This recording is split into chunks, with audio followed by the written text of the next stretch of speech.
Hello all welcome to the masters education YouTube channel. నేను మీ సత్య. ఈ వీడియోలో మనం వచ్చేసి మన యొక్క స్కాలర్షిప్ స్టేటస్ అనేది వెరిఫై చేసుకున్నప్పుడు మన యొక్క స్కాలర్షిప్ స్టేటస్లో కనుక ప్రీవియస్ ఇయర్ డిస్కంటిన్యూ కానీ గెట్ చేయాలని కానీ గ్యాప్ ఇన్ స్టడీస్ కానీ ఉన్నట్లయితే ఆ ప్రాబ్లమ్ని ఏ విధంగా సాల్వ్ చేసుకోవాలి, వాటికి సొల్యూషన్ ఏంటి, వాటిని సాల్వ్ చేసుకోవడం కోసం మనం ఏం చేయాలనే క్లియర్ కట్ ఇన్ఫర్మేషన్ అయితే ఈ వీడియోలో తెలుసుకుందాం. అండ్ అదేవిధంగా మీరు ఫస్ట్ టైం స్టేటస్ వెరిఫై చేసుకుంటున్న స్టూడెంట్స్ అయితే మీ యొక్క స్కాలర్షిప్ స్టేటస్ని ఏ విధంగా వెరిఫై చేసుకోవాలి, స్టెప్ బై స్టెప్ ప్రాసెస్ ఏంటి అనే క్లియర్ కట్ ఇన్ఫర్మేషన్ ఎక్స్ప్లెయిన్ చేస్తూ ప్రీవియస్లో ఒక వీడియో అయితే చేసాం. ఆ వీడియో లింక్ అయితే డిస్క్రిప్షన్లో ఇచ్చేస్తాం. అండ్ అదేవిధంగా మీకు స్కాలర్షిప్కి సంబంధించి ఎటువంటి డౌట్స్ ఉన్నా కూడా మన కామెంట్ సెక్షన్లో అయితే షేర్ చేయండి. ఖచ్చితంగా మీ కామెంట్స్ని దృష్టిలో ఉంచుకొని నెక్స్ట్ వీడియో చేయడం కానీ మీ కామెంట్స్కి రిప్లై ఇవ్వడం కానీ మన ఛానల్ అయితే ఉంటుంది. ప్రజెంట్ మన టాపిక్ ఏంటంటే మన యొక్క స్కాలర్షిప్ స్టేటస్లో కనుక ప్రీవియస్ ఇయర్ డిస్కంటిన్యూ కానీ అండ్ గెట్ చేయాలని కానీ గ్యాప్ ఇన్ స్టడీస్ ఉన్నట్టయితే మనం ఏం చేయాలి అనేది తెలుసుకుందాం. అండ్ ఇక్కడ మీరు స్క్రీన్ అబ్జర్వ్ చేస్తున్నట్టయితే 3 అనేది ఒకే దాంట్లో ఉన్నాయి. గెట్ చేయాలని డిస్ప్లే అవుతుంది 2018లో, అండ్ 2020లో వచ్చేసి గ్యాప్ ఇన్ స్టడీస్ ఉంది, అండ్ 2020-21లో వచ్చేసి ప్రీవియస్ ఇయర్ డిస్కంటిన్యూ ఉంది. ఈ 3 రావడానికి గల కారణాలు ఏంటి, ఇవి రాకుండా ఉండడానికి మనం ఏం చేయాలి అనేది ఇక్కడ తెలుసుకుందాం. ఫస్ట్ థింగ్ ఏంటి అంటే 2018లో గెట్ చేయాలని వచ్చింది. ఈ గెట్ చేయాలని అనేది నార్మల్గా ఎప్పుడు వస్తుంది అంటే మనం కోర్సెస్ అనేది మనకి కోర్స్ వచ్చేసి డ్యూరేషన్ పీరియడ్ ఉంటుంది. ఇంటర్మీడియట్ 2 ఇయర్స్ చేయాలి, డిప్లొమా 3 ఇయర్స్ చేయాలి, అండ్ డిగ్రీ వచ్చేసి 3 ఇయర్స్ ఆర్ 4 ఇయర్స్, పీజీ వచ్చేసి 2 ఇయర్స్, బీఎడ్ వచ్చేసి 2 ఇయర్స్. ఈ విధంగా డ్యూరేషన్ అనేది ఉంటుంది. స్కాలర్షిప్ ప్రెషర్ అప్లికేషన్ చేసినట్లయితే ఖచ్చితంగా నెక్స్ట్ డ్యూరేషన్కి మనం రెన్యువల్ చేసుకోవాల్సి ఉంటుంది. ఇక్కడ స్టూడెంట్ ఏంటి అంటే 2018లో స్కాలర్షిప్ ఫస్ట్ ఇయర్కి అప్లై చేశాడు, 2020లో సెకండ్ ఇయర్కి అప్లై చేయాలి.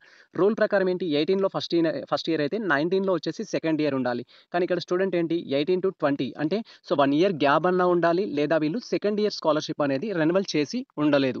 రెన్యువల్ చేయలేదు కాబట్టి ఆటోమేటిక్గా ఏంటి అంటే ఆయన ఎడ్యుకేషన్లో గ్యాప్ అనేది వస్తుంది యాజ్ పర్ స్కాలర్షిప్ సెక్షన్ ప్రకారం.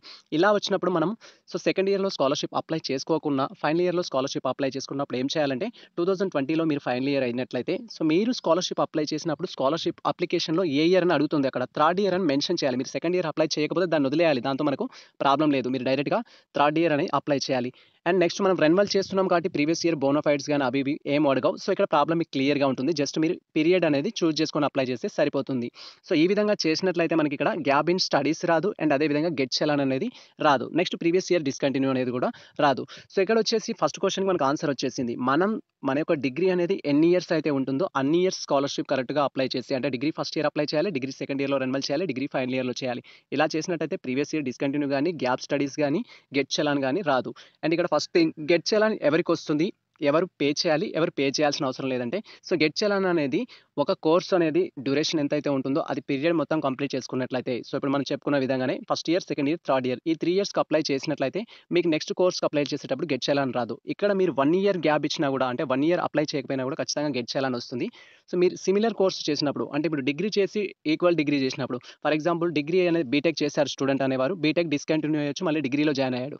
అప్పుడు ఖచ్చితంగా గెట్ చేయాలని అనేది మీరు పే చేస్తేనే, బీటెక్ యొక్క కోర్స్ ఫీ పే చేస్తేనే డిగ్రీలో స్కాలర్షిప్ వస్తుంది. లేదా మీరు డిగ్రీ చేశారు, డిగ్రీ ఫస్ట్ ఇయర్ కంప్లీట్ అయిన తర్వాత డిస్కంటిన్యూ చేసుకొని మీరు బీటెక్ ఫస్ట్ ఇయర్ చేస్తున్నారు.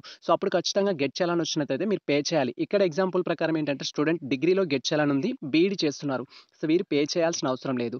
అండ్ గతంలో ఈ గెట్ చేయాలని పే చేయడం కోసం అయితే ఖచ్చితంగా మన యొక్క పిఎంయూ ఆఫీస్ మాస్టర్ క్యాంప్ హైదరాబాద్కి అయితే వెళ్ళాల్సి ఉండే. ప్రజెంట్ మనకు ఆ ప్రాబ్లం లేదు. డైరెక్ట్ మీకు ఎక్కడైతే పెండింగ్ ఉందో, అంటే ఏ డిస్ట్రిక్ట్ ఆఫీస్లో అయితే పెండింగ్ ఉందో మీ స్కాలర్షిప్, ఆ డిస్ట్రిక్ట్ ఆఫీస్లో అయితే పే చేయాల్సి ఉంటుంది ఈ అమౌంట్ అనేది. నార్మల్గా ఇక్కడ గెట్ చేయాలని ఆప్షన్ పైన క్లిక్ చేస్తే మనకి చలాన్ అయితే డౌన్లోడ్ అవుతుంది. ఆ చలాన్ డౌన్లోడ్ చేసుకొని మీ యొక్క డిస్ట్రిక్ట్ వెల్ఫేర్ ఆఫీస్కి వెళ్ళేసి అక్కడ బ్యాంక్ అనేది ఉంటుంది, ఆ బ్యాంక్లో ఈ అమౌంట్ అనేది పే చేసినట్టయితే ప్రాబ్లం సాల్వ్ అవుతుంది. ఇక్కడ ఈ విధంగా ఏంటి అంటే ఈక్వల్ డిగ్రీ చేసే స్టూడెంట్స్ అయితే ఖచ్చితంగా పే చేయాలి. డిగ్రీ తర్వాత అదర్ డిగ్రీ చేస్తున్న స్టూడెంట్స్ అయితే పే చేయాల్సిన అవసరం లేదు. అంటే ఇక్కడ ఏంటి అంటే బీఈడీ అనేది డిగ్రీ అనేది రెండు సిమిలర్ కాదు. డిగ్రీలో ఉన్న గెట్ చలాన్ దేనికి పే చేస్తామంటే మళ్ళీ డిగ్రీ కానీ బీటెక్ కానీ చేస్తే పే చేయాల్సి ఉంటుంది. ఇన్ కేస్ మీరు బీఈడీకి సంబంధించిన గెట్ చలాన్ ఉంది, మీరు ఇప్పుడు పీజీ చేస్తున్నారు అనుకుందాం, అలా అయితే ఖచ్చితంగా పే చేయాల్సి ఉంటుంది. ఇక్కడ వచ్చేసి ఏంటంటే గ్యాప్ ఇన్ స్టడీస్ క్లియర్ కావాలంటే డిస్ట్రిక్ట్ ఆఫీస్కి వెళ్ళాల్సి ఉంటుంది. డిస్ట్రిక్ట్ ఆఫీస్కి వెళ్ళేసి మీ యొక్క బోనోఫైడ్ కానీ ఆ ఇయర్కి సంబంధించిన గ్యాప్ సర్టిఫికేట్ కానీ వాళ్ళకి సబ్మిట్ చేసినట్టయితే మీ ప్రాబ్లం సాల్వ్ అవుతుంది. అండ్ ఇక్కడ ప్రీవియస్ ఇయర్ డిస్కంటిన్యూ ఆ ప్రాబ్లం పోవాలంటే ఖచ్చితంగా పిఎంయూ ఆఫీస్కి వెళ్ళేసి ప్రాబ్లం అయితే సాల్వ్ చేసుకోవాలి. అండ్ గెట్ చేయాలని పే చేయడానికి అయితే మీ యొక్క కాలేజ్ రిలేటెడ్ డిస్ట్రిక్ట్ ఆఫీస్కి వెళ్ళేసి పే చేస్తే సరిపోతుంది. ఇది మనకు సంబంధించి ప్రజెంట్ అప్డేట్ అయితే. వీటి విషయంలో మీకు ఎటువంటి డౌట్స్ ఉన్నా కూడా మన కామెంట్ సెక్షన్లో అయితే షేర్ చేయండి, అండ్ ఖచ్చితంగా నేనైతే రెస్పాండ్ అవుతాను. ఇది మనకు సంబంధించి ప్రజెంట్ ఇన్ఫర్మేషన్. ఈ ఇన్ఫర్మేషన్ మీకు నచ్చినట్లయితే మన వీడియోని లైక్ చేయండి, మన ఛానల్ని సబ్స్క్రైబ్ చేసుకోండి. ఇలాంటి లేటెస్ట్ అప్డేట్స్ కోసం మన ఛానల్ని ఫాలో అవుతుండండి. కుదిరితే మీ మిత్రులకు షేర్ చేయండి. All the best all.